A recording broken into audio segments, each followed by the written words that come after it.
I stand by my statement, Your Honor. Sagutin mo yung tanong ko. I would like to invoke my right to Mr. Chair. self-incrimination, Your Honor. May I move that we cite Colonel Grijaldo in contempt for violation of Section 11, Paragraph C, refusal to answer relevant questions? So move, Mr. Chair. Second. There is a motion to cite in contempt Colonel Grijaldo for violating Section 11, Paragraph C of our Rules of Procedure governing inquiries in aid of legislation, and it was duly seconded. Are there any objections? Hearing none, the motion is approved. You are again cited in contempt. Or is this the affidavit that you submitted to Senate, Colonel Grijaldo? Yes, Your Honor. Yes. And in your answer to the Honorable D.S. Suarez a while ago, you stated under oath that you stand by the truthfulness of your statements here in this affidavit. Tama po? Yes, Your Honor. Yes. And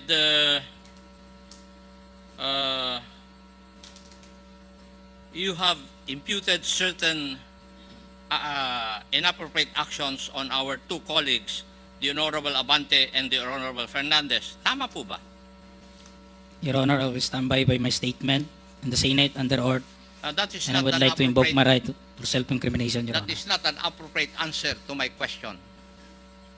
Ang tinatanong ko po is, dito sa mga statements mo na ito, you have imputed inappropriate actions by the Honorable Abante and the Honorable Fernandez.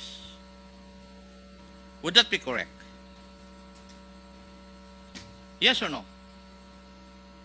Your Honor, I stand by my statement given at the Senate under oath, Your Honor, and I'll invoke my right for self-incrimination, Your Honor. Okay. May I ask the Honorable Abante and the Honorable Fernandez? Ngayon ako makaganti, Mr. Chairman. And if I may, let me remind the two congressmen that you are under oath. In the statement or sworn statement of Colonel Grijaldo, it stated here, number 4, after I answered questions related to extrajudicial killings and the reward system, I was approached by a security personnel while I was seated as one of the witnesses during the hearing. The said person told me that I was being summoned by Congressman Dan Fernandez. The Honorable Fernandez, do you agree to this statement? Yes, Your Honor. Okay.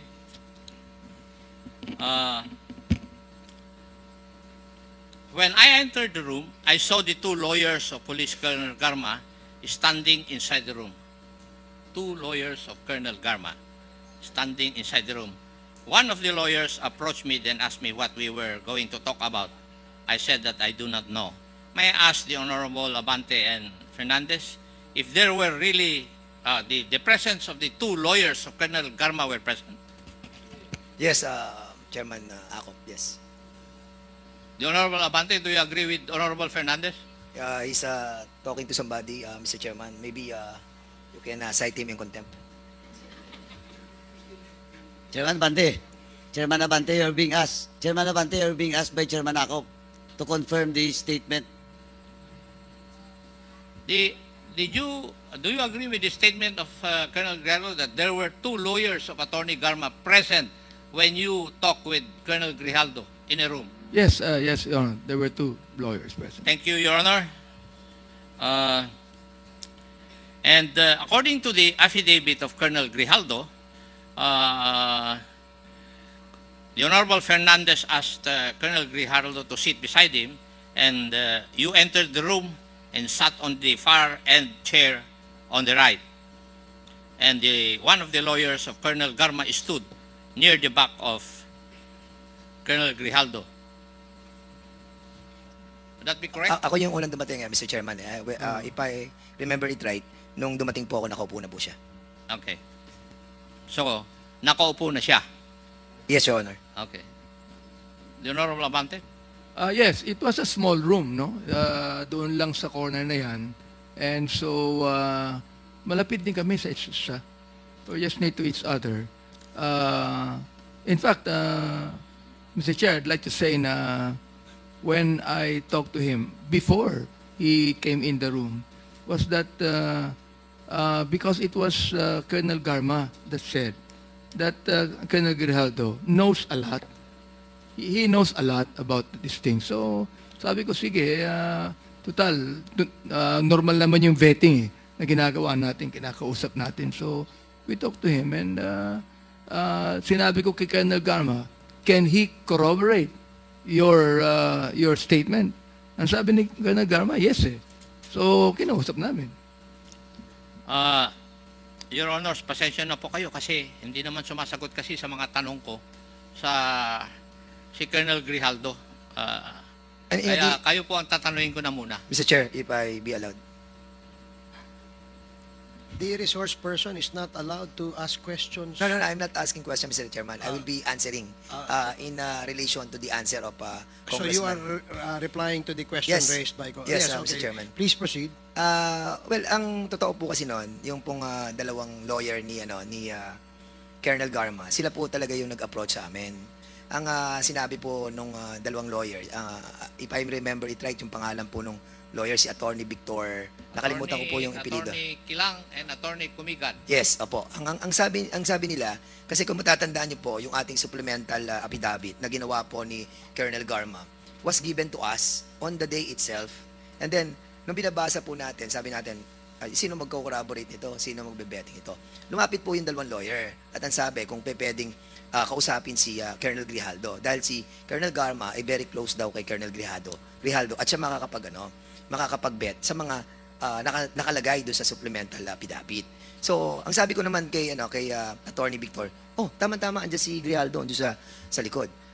Bakit hindi natin siya imbitahan doon sa room doon sa may kainan para nang sa ganon ay makausap natin kung patotohanan niya yung sinabi ni Colonel Garma na magkaibigan sila at ibebet niya yung mga nakasulat doon. So, basically, hindi naman po siya ganun kalaking issue. As a matter of fact, Mr. Chairman, hindi nga tayo nag-initiate eh. Sila pa yung nag-initiate sa atin na kausapin si Colonel Grijaldo, which I did together with nagkataon po kami ni Chairman Abante during that time. Magkalapit kami doon. Sabi ko, pare sumama ka na sa akin. Kaya sa sumunod. Kaya nagulat na lamang po kami that biglang nagkaroon po ng ganong istorya. But nevertheless, Mr. Chairman, yun po yung nangyari doon. At nung pumasok po ako sa loob, nauna po ako kay Chairman Abante ng konti lang. And then, sinabi ko sa kanya, Colonel Grijaldo, ito yung mga nakasulat dito sa affidavit. Sabi ko dito sa paragraph, hindi ko matandaan, 17 ata o something ganon. Ito ba, mapapatotohanan mo na sinabi ni Colonel Garma. Ang sabi niya, wala po akong alam dyan. Yung ibang ibang mga sinabi ni Colonel Garma. Kasi sabi niya, kaibigan kanya eh. So, basically, doon po umikot yung aming usapan. Siguro maabot po yun ng mga less than 10 or 15 minutes. And then, nung sinabi niya talaga wala siyang alam, edi lumabas na po kami. And the CCTV can prove na talagang hindi po kami nagtagal sa loob. At the same time po, pag tinignan niyo po yung kwarto dyan, kahit puntahan po natin lahat, napakaliit po ng kwarto. At sa labas po ng kwarto, marami pong mga tao nandun. So kung nagkaroon po ng coercion, nagkaroon po ng harassment, nagkaroon po ng forceful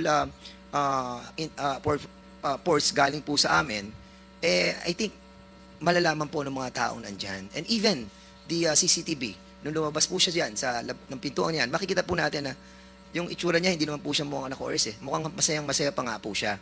Kaya, I think, Mr. Chairman, yung pong accusation sa atin, na malayan yung ating pong committee and the two chairman, masyado pong unfair. But of course, binibigyan pa rin po natin siya ng pagkakataon na liwanagin po yung mga pangyayari. Kaya, andito po tayo at binibigyan po natin ng patas na pagdinig. Marami pong salamat sa pagkakataon. Mr. Chair, pwede maidagdag to? With yes, Congressman Abante, with the indulgence of Congressman Ako, please. At the back of my mind, masaya pa nga ako eh. Sapagkat nabanggit sa akin ni Colonel Garma na ito talagang close siya rito. Classmate niya. At talagang kakampihan siya nito. nagulat na lang kami na gano'n ang sagot niya. So, Nung bang sinabi ni Colonel Garma yon, magkasama na kayo ni Congressman Dan? Hindi, ako hindi ko nakausap si Colonel Garma. ako ang kumusta sa kanya. Hindi niya nakausap. Ako mismo kumusta sa kanya. At sino ang nakarinig na sinabi ni Colonel Garma sa inyo yan, na Congressman? Palagay ko walang nakarinig sapagkat in confidence sinabi niya sa akin eh. Okay. When I asked her, who can corroborate your statements? Binanggit niya yung pangalan ni Colonel Grijaldo. Natuwa naman ako sapagkat very close daw sila, classmate niya, at talagang kakampihan siya nito. All of a sudden, kalaban pala niya. And Congressman Abante. Mr. Chairman, para i-corroborate lang po yan. If you remember it right, no, nung na-interview po tayo sa, I think, Bilyonaryo News Channel, nabanggit po natin doon na nakasama po natin siya sa isang pagpupulong doon po sa BGC sa Ascot Hotel, na kung saan nakiusap po sila Colonel Garma during that time.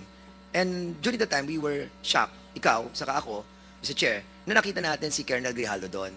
And that's the reason, nang kinausap ako ng abogado doon, na sinabi sa akin na si Colonel Grijaldo at si Colonel Garma ay close, naniwala ako. Because na-meet na po natin siya during that time. And remember, na kayo pa po nagbayad ng dinner. That was 9,000 plus po. Kaya sinasabi ko po to, Mr. Chairman, because we wanted to ferret out the truth. And by doing that, we are initiating some form of talks with those who wanted to speak in this committee. Dahil nga, nagbe-betting po tayo eh. At yun po yung ating ginagawa sa kongresong ito. Kaya, nakakalungkot lang na ang isang opisyal na naging isang battalion commander ng isang rehiyon ay ganito po yung kanyang treatment sa committee ito. But I cannot blame this person. If there is a big person behind him, then totally we cannot blame him. But prudence dictates na dapat po ay sarili niya, manindigan siya sa sarili niya at hindi siya matako sa kanino man tao. Maraming salamat po. Thank you, Congressman Fernandez. Please proceed, continue, Congressman Acop. Thank you, Mr. Chair. Also in the sworn statement, Kong Dan Fernandez put the paper he was holding on the table and told me, ito ang sasabihin mo sa statement na ito. While pointing to a paragraph on the paper, ito ang second supplemental affidavit ni Colonel Garba. Sabihin mong alam mo ang reward system, i-confirm mo lang. Would this be true, Honorable Fernandez?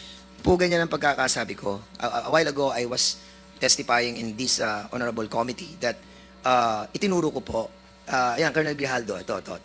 Yan, mapapatotohanan mo ba na totoo itong sinabi ni Colonel Garma? Sabi niya, hindi ho, wala ho. Right away. Actually, parang hindi pa nga niya nababasa, parang humihindi na po siya. So, inilipat ko sa kabila. Sabi ko, itong mga ibang nandito, yan, hindi po yan kasi andun po ako sa Davao noong 2000, wala pa ho ako dyan during that time. So, yun lang po yung mga sitwasyon na nasabi ko sa kanya about dun sa supplemental affidavit. Actually, Mr. Chairman, sa una pa lang nararamdaman ko na hindi na po i-confirm yung mga sinabi ni Colonel Garma. Actually, hindi ko na pinursue. Basically po, yung usapan, parang naging light na lang po yung moment ng usapan. At magmamanifest po yun, yung light moment na usapan namin. Because nung lumabas po siya, masaya siya. And we can even show yung CCTV na hawak po natin ngayon, na makikita natin that wala po sa facial expression niya na he was harassed. Comsec? Yung sinasabi ni Honorable Fernandez na video clip,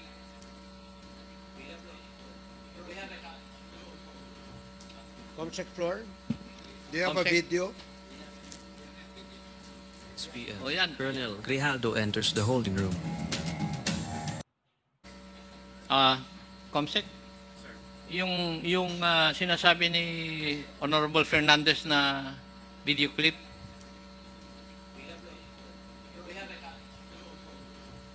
Comsec floor, do you have a Comsec. video?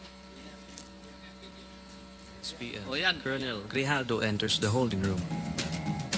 At 7:17:59 p.m., Attorney Emericio Kilang enters. At 7:18:11 p.m., Attorney Rotsiv Comigad enters. At 7:19 p.m., Congressman Dan Fernandez enters. At 7:20:35 p.m., Congressman Benny Abante enters. At 7:35:35 p.m., Congressman Dan Fernandez and Benny Abante leave the holding room.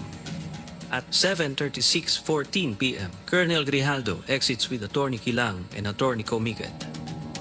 At 7:36:25 p.m., Colonel Grijaldo, all smiles, is seen conversing with Jimmy Fortaleza. I wish it. Thank you, Comsec.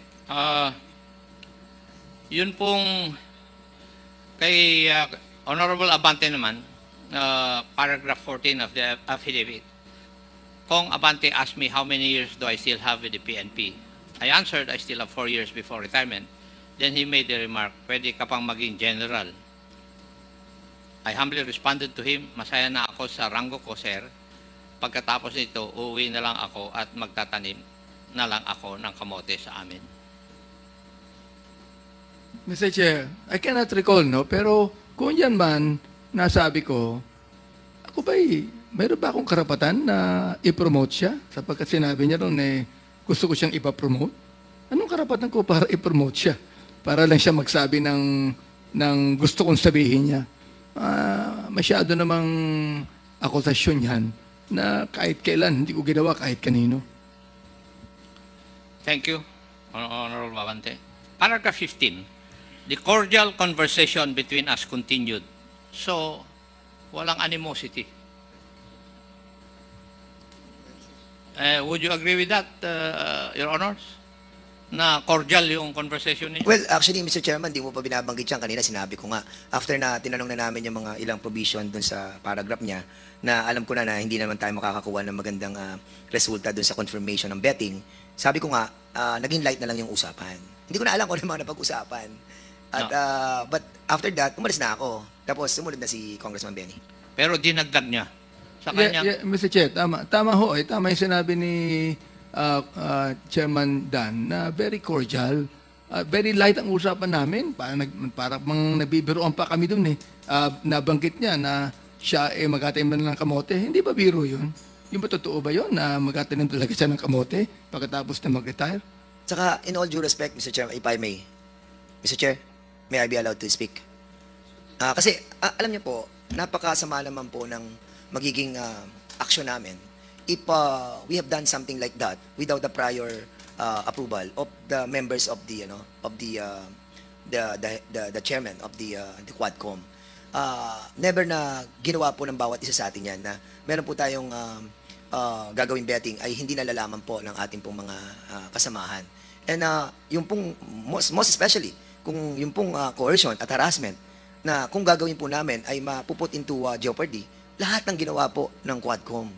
And hindi naman po kami ganun ka-bobo para gawin yung bagay na yon na alam namin na magkakaroon ng bad repercussion kung sakali na hindi mag-a-agree po si Colonel Grijaldo. And well, ako kasi medyo basically nasaktan po ako doon kasi nga I was expecting that Colonel Garma through sa mga lawyers niya na binanggit na hindi, si Colonel Grijaldo was my parang kasakasamahan na niya before and they were very close. And yung expectation mo na sasabihin niya doon na kino-confirm niya, then suddenly nawala. Kaya po ako medyo na-disappoint during that time. But of course, kasama yun, marami na tayong ganyang kausap na talagang afterwards hindi naman talaga na-confirm. But yun na nga, nagpapasalamat po ako sa committee na to na nabigyan po tayo ng pagkakataon para liwanagin tong issue na talagang nahirapan po tayo dahil sa hindi po pag-attend ni Colonel Grijaldo. Mr. Chair, sa totoo lang, kung siya nasaktan, si Congressman Dan Fernandez, ako naman na-offend. Sapagkat sa katotohanan na lang, nasa mukha ba namin na magko-coerce? Nasa mukha niya. Nasa mukha ba ni Congressman Fernandez na mag-coerce? Ako, nasa mukha ko ba mag-coerce? Tinan niyo nga po yung mukha niya. Compare po sa mukha namin. and the next statement is that I felt that they wanted to convince me to do what they wanted me to do. So, it was the feeling of Colonel Grijaldo na kinukumbinsi niyo siya na gawin yung gusto nyong ipagawa. That was his feeling. The intention may not be that. Hindi po ba tama, Colonel Grijaldo? I-invoke mo na naman yung right mo. Tama ba yung state mo? I felt that they wanted to convince me to do what they wanted me to do. I stand by my statement, Your Honor. Sagutin mo yung tanong ko. I would like to invoke my right to Mr. Chair. self-incrimination, Your Honor. May I move that we cite Colonel Grijaldo in contempt for violation of Section 11, Paragraph C, refusal to answer relevant questions? So move, Mr. Chair. Second. There is a motion to cite in contempt Colonel Grijaldo for violating Section 11, Paragraph C of our Rules of Procedure governing inquiries in aid of legislation, and it was duly seconded. Are there any objections? Hearing none, the motion is approved.